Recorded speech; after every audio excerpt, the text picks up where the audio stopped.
മലയാള സിനിമയിൽ ഒരു visual treat. I am game എന്ന സിനിമയെക്കുറിച്ച് ദുൽഖർ സൽമാനും സംവിധായകൻ നഹാസ് ഹിദായത്തും ഉൾപ്പെടെയുള്ള അണിയറ പ്രവർത്തകർ വിവിധ ഇന്റർവ്യൂയിലും സോഷ്യൽ മീഡിയയിലും പങ്കുവച്ച പ്രധാന കാര്യങ്ങളാണ് ഈ വീഡിയോയിൽ പറയുന്നത്. ദുൽഖർ പറഞ്ഞത് പ്രകാരം തന്റെ മുൻ സിനിമകളെ അപേക്ഷിച്ച് വളരെ കൂൾ ആൻഡ് മോഡേൺ ആയ ഒരു കഥാപാത്രമാണ് ഇതിലേതെന്ന് ദുൽഖർ പറഞ്ഞിട്ടുണ്ട്. ഇതൊരു റെട്രോ ശൈലിയിലുള്ള സിനിമയല്ലെന്നും പുതിയ കാലഘട്ടത്തിന്റെ കഥയാണെന്നും അദ്ദേഹം വ്യക്തമാക്കി. 2 വർഷമായി ഞാൻ അന്യഭാഷാ സിനിമകളുമായിട്ടാണ് നാട്ടിലേക്ക് വരുന്നതെന്ന് എനിക്കറിയാം. പക്ഷേ ഐ ആം ഗെയിം നിങ്ങളുടെ പ്രതീക്ഷകൾക്കും അപ്പുറമായിരിക്കും എന്നാണ് DQ ആരാധകർക്ക് നൽകിയ ഉറപ്പ്. സിനിമയുടെ ഫസ്റ്റ് ലുക്ക് പങ്കുവച്ചുകൊണ്ട് ദുൽഖർ കുറിച്ചത് ഹോം കമ്മിങ് എന്നാണ്. കിങ് ഓഫ് കൊത്തയ്ക്ക് ശേഷം മലയാളത്തിലേക്ക് നായകനായി തിരിച്ചു വരുന്നതിന്റെ ആവേശമാണ് ഇതിലൂടെ അദ്ദേഹം പങ്കുവച്ചത്. അടുത്തതായി സംവിധായകൻ നഹാസ് പറഞ്ഞത് പ്രകാരം ഇതൊരു വെറും ആക്ഷൻ ഫിലിം അല്ല, മറിച്ച് മിസ്റ്ററി, ആക്ഷൻ, ഫാന്റസി ജോണറുകൾ കലർന്ന ഒന്നാണെന്ന് നഹാസ് പറഞ്ഞു. റോഷാക്ക് പോലുള്ള വ്യത്യസ്ത സിനിമകൾ പ്രേക്ഷകർ സ്വീകരിക്കുന്നത് ഇത്തരം പരീക്ഷണങ്ങൾക്ക് ധൈര്യം നൽകുന്നുവെന്നും അദ്ദേഹം കൂട്ടിച്ചേർത്തു. പ്രേക്ഷകർ ദുൽഖറിൽ നിന്ന് എന്താണോ ആഗ്രഹിക്കുന്നത് അത് നൽകാനുള്ള ശ്രമത്തിലാണ് ഞങ്ങൾ. ദുൽഖറിനെ തിയേറ്ററിൽ കാണാൻ ഞാനും കാത്തിരിക്കുകയാണ് എന്നാണ് നഹാസ് ഒരു അഭിമുഖത്തിൽ പറഞ്ഞത്. സിനിമയുടെ ഒരു വലിയ ഫൈറ്റ് സീക്വൻസ് ഷൂട്ട് ചെയ്ത ശേഷം നഹാസ് സോഷ്യൽ മീഡിയയിൽ കുറിച്ചത് പ്രകാരം wrapped up the day with cinematic bang എന്നാണ്.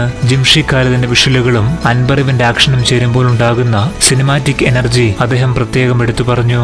ഐ ആം ഗെയിമിൽ താൻ അവതരിപ്പിക്കുന്നത് അങ്ങേയറ്റം ദുഷ്ടനായ ഒരു വില്ലനെയാണെന്ന് സംവിധായകനും നടനുമായ മിഷ്കിൻ വെളിപ്പെടുത്തി. വാക്കുകൾ ഇപ്രകാരം: വളരെ മോശമായ ഒരു വില്ലൻ കഥാപാത്രത്തെയാണ് ഞാൻ അവതരിപ്പിക്കുന്നത്. വളരെ എളുപ്പം കൊലകൾ ചെയ്യുന്ന മോശം ലക്ഷ്യങ്ങൾ ഉള്ള ഒരു തരം കഥാപാത്രമാണത്. ദുൽഖറിനൊപ്പമുള്ള അഭിനയാനുഭവം വളരെ മികച്ചതാണെന്നും അദ്ദേഹം പറഞ്ഞു. അടുത്തതായി ജേക്സ് ബിജോയ്. ഇതൊരു ഫുൾ പാക്ക് സിനിമയാണെന്നും ദുൽഖറിന്റെ വരവ് വെറുതെ അല്ലെന്നും ജേക്സ് ബിജോയ് പറയുന്നു. ചിത്രത്തിലെ ആക്ഷൻ രംഗങ്ങൾക്കും ഇമോഷണൽ രംഗങ്ങൾക്കും ഒരുപോലെ പ്രാധാന്യമുണ്ടെന്നും അതിനനുസരിച്ചുള്ള സംഗീതമാണ് ഒരുക്കുന്നതെന്നും BGMന് വലിയ സ്കോപ്പുള്ള സിനിമയാണ് ഇതെന്നും അദ്ദേഹം സൂചിപ്പിച്ചു. തമിഴ് താരം കതിർ പറയുന്നത് പ്രകാരം തമിഴിൽ നിന്ന് വ്യത്യസ്തമായി വളരെ ഷെയ്ഡ്സ് ഉള്ള ഒരു കഥാപാത്രമാണ് ഇതിലേതെന്നും സിനിമാറ്റിക്കായി വളരെ പ്ലാൻ ചെയ്ത രീതിയിലാണ് നഹാസ് സിനിമ ഷൂട്ട് ചെയ്യുന്നതെന്നും കതിർ പറഞ്ഞു.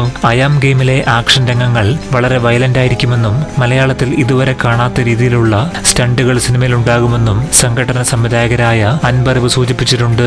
ക്രിക്കറ്റ് സിനിമയുടെ കഥയിൽ നിർണായകമായൊരു ഘടകമാണെന്ന് സ്പോർട്സ് കൊറിയോഗ്രാഫർ റോബ് മില്ലറുടെ പങ്കാളിത്തം വ്യക്തമാക്കുന്നു. തിരുവനന്തപുരം ഗ്രീൻഫീൽഡ് സ്റ്റേഡിയത്തിൽ നടന്ന ചിത്രീകരണത്തിൽ പങ്കെടുത്ത ജൂനിയർ ആർട്ടിസ്റ്റുകൾ പറയുന്നത് പ്രകാരം വളരെ തിരക്കേറിയതും പ്ലാൻ ചെയ്തതുമായ ഷൂട്ടിംഗ് രീതിയാണ് നഹാസിന്റേതെന്നാണ്. വലിയൊരു താരനിര സ്റ്റേഡിയത്തിലെ സീനുകളിൽ പങ്കെടുത്തുവെന്നും റിപ്പോർട്ടുകൾ പറയുന്നു. ചുരുക്കത്തിൽ അണിയറ പ്രവർത്തകരുടെ വാക്കുകളിൽ ഐ ആം ഗെയിം എന്ന ഈ സിനിമ ഒരു വമ്പൻ ഹൈ വോൾട്ടേജ് പടമായിരിക്കും എന്നുറപ്പാണ്. നിങ്ങളുടെ പ്രതീക്ഷകൾ താഴെ പങ്കുവെക്കാം.